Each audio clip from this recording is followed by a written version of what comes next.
La Fédération nationale des sociétés coopératives du vivrier de Côte d'Ivoire, en abrégé FENASCOVICI, a affirmé son engagement à œuvrer pour la sécurité alimentaire dans le pays. C'était lors d'une cérémonie qui a réuni les délégations de la FENASCOVICI venues de toutes les villes de la Côte d'Ivoire. Vous aurez les détails tout à l'heure. L'ONG musulmane a organisé à Diokwe une séance de dépistage du diabète. Objectif, dépister les cas de diabète afin de prendre les mesures qui s'imposent lors du jeûne musulman. Bonjour à tous et bienvenue au journal de Business 24 Africa. Face à la flambée des prix des denrées alimentaires, elles sont nombreuses les coopératives qui mènent des actions pour la sécurité et l'autosuffisance alimentaire. Parmi elles, la FENASCOVICI, entendez la Fédération nationale des sociétés coopératives du vivrier de Côte d'Ivoire. Ce mardi à Abidjan, au cours d'une cérémonie qui a réuni plusieurs délégations venues de toutes les villes de la Côte d'Ivoire, les acteurs du vivrier ont rappelé leur engagement à œuvrer pour la sécurité alimentaire dans le pays. Max Soubi et Lignon Gilbert. C'est dans une célébration de joie que les acteurs du vivrier réunis au sein de la FENASCOVICI ont une fois de plus dit leur engagement à la prise en charge alimentaire des populations ivoiriennes. Venues des 3 régions de la Côte d'Ivoire, les délégations membres de la Fédération nationale des sociétés coopératives du vivrier de d'Ivoire, FENASCOVICI, sont venus se réjouir du chemin parcouru dans la lutte contre l'insécurité alimentaire et la cherté de la vie. Autour de la présidente du conseil d'administration de la FENASCOVICI, Irielou Colette, chaque région de la Côte d'Ivoire a su s'organiser pour approvisionner les différents marchés en vivres. Au niveau de la région du Hambol, nous encadrons les coopératives.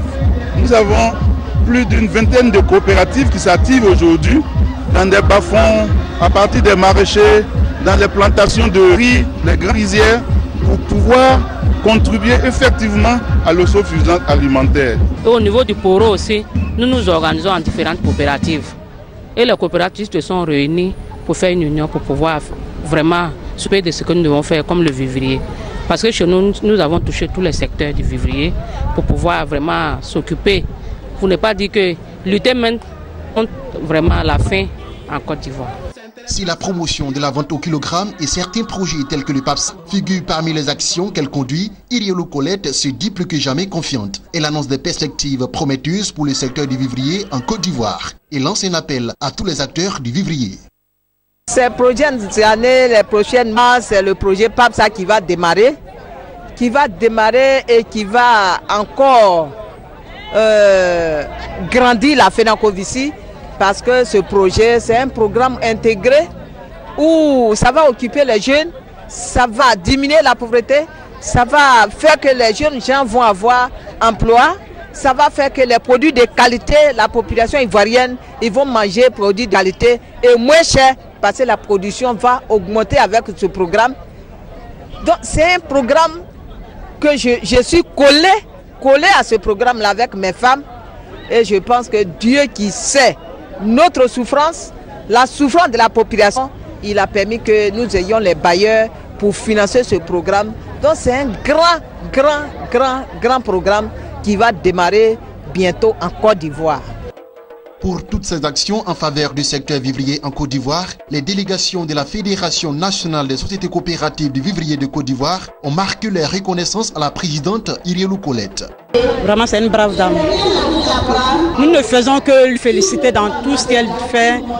Vraiment, elle fait beaucoup, vraiment. Elle représente beaucoup pour nous. Une grande dame, grâce à elle, vraiment, il y a des femmes cachées vraiment qui sont sorties. C'est une fierté de travailler auprès de cette grande dame. D'être même sa représentante au sein de la Maraoué, c'est vraiment une fierté parce que c'est une grande dame.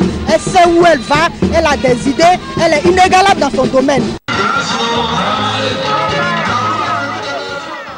La Fédération nationale des sociétés coopératives du vivrier de Côte d'Ivoire, FENASCOVICI, poursuit sa lutte contre la cherté de la vie en Côte d'Ivoire. Ce week-end, une assemblée générale ordinaire viendra renforcer les capacités des représentants des unions et sociétés coopératives membres de la FENASCOVICI. Il s'agit notamment de la gestion administrative et financière d'une société coopérative selon l'acte. Voilà. Voilà, parlons de santé à présent. L'ONG Aoudine Islam a organisé les 6 et 7 mai des séances de dépistage du diabète et de la tension artérielle à Diokwe. L'objectif de ces séances de dépistage est de détecter les diabétiques afin de prendre des précautions lors du jeûne musulman annoncé dans quelques semaines. Au regard des complications survenues chez certains musulmans pendant les jeûnes précédents, l'ONG Aoudine Islam entreprend chaque année, un mois avant le ramadan, des séances de dépistage aux musulmans et d'autres personnes désireuses de se faire dépister du diabète. Cette opération, selon le président de l'ONG Aoudine Islam, répond au souci de dépister des cas de diabète et prendre des précautions pour éviter une dégradation de la santé pendant cette période. Cette activité répond à un besoin de la communauté musulmane qui, lors de son mois de jeûne, se donne à la consommation du sucre. Et donc nous avons jugé utile de sensibiliser la population sur la consommation du sucre. Parce que dans cette période, vraiment beaucoup de nos compatriotes consomment beaucoup le sucre. Et donc nous avons dit qu'à la veille de ce mois de jeûne, il était important pour nous de déplacer une équipe de la santé pour venir faire un test de dépistage du diabète. Pour mettre le jeûne, les malades sont en 3 types. Il y a ceux qui peuvent jeûner avec la maladie, il y a ceux qui ne peuvent pas jeûner avec la maladie. Les populations venues nombreuses participer à cette opération ont salué l'initiative de l'ONG Aoudine Islam. Et si vous voulez me contrôler, si j'ai la diabète ou bien si j'ai quoi même, heureusement je n'ai rien. Grâce à l'islam, j'ai reconnu que vraiment je suis en bonne santé. Et je dis aux autres femmes et aux autres hommes n'ont qu'à venir se contrôler avant le mois de carême. Ça fait la 2e fois que nous faisons le dépistage. Ça fait la 2e fois. Nous vous remercions beaucoup. Je dis merci pour cette ONG qui a pu organiser ce mouvement qui amène la population à connaître son taux de glycémie. C'est une grande faveur qu'ils ont amené suivi de Diokwe. Je ne peux que dire merci à la religion musulmane qui a pu organiser ça. Pour Dr Zo Lucien, déjà plusieurs anomalies sont constatées. C'est pourquoi cette séance est la bienvenue. On a dépisté près de 150 personnes. Mais les 150 personnes, on a dépisté aussi d'autres, près une vingtaine de personnes qui étaient diabétiques déjà, 30 tonnes qui ont la tension et 15 obèses. Le diabète est un trouble de l'assimilation, de l'utilisation et du stockage du sucre apporté par l'alimentation. Cela se traduit par un taux de glucose dans le sang appelé glycémie. 415 millions de personnes sont atteintes du diabète dans le monde d'après la Fédération internationale du diabète. Celle-ci qualifie le phénomène de véritable pandémie car la progression est considérable. Ainsi, l'OMS prévoit 622 millions de diabétiques d'ici 2040. Voilà, c'était le reportage de Théodore Kanga, commenté par Mondésir Nascimento Odjifini. Passons aux informations en bref et en images. Selon le dernier rapport de la Banque mondiale, l'économie congolaise devrait progresser de 3%, portée par l'augmentation de la production de pétrole à l'horizon 2018. L'entrée en production du site de Moho Nord, qui pourrait permettre au pays d'atteindre 305 000 barils par jour en 2018, sera l'un des facteurs clés de cette performance. À cela s'ajoute l'exploitation de nouveaux gisements de gaz naturel par la société italienne Eni, qui sera une source de revenus substantiels pour ce pays de l'Afrique centrale. Et puis on termine avec ceci.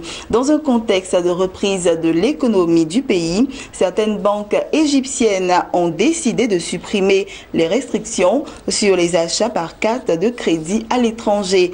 En 2016, 10 banques commerciales publiques et privées, selon un sondage de Bloomberg, ont introduit des restrictions sur l'utilisation des cartes de crédit et de débit à l'étranger, respectant ainsi une directive de la Banque centrale égyptienne. Certaines banques ont limité les prélèvements d'espèces à moins de $125 par semaine, pendant que d'autres ont augmenté les frais d'utilisation de la carte de crédit à l'étranger.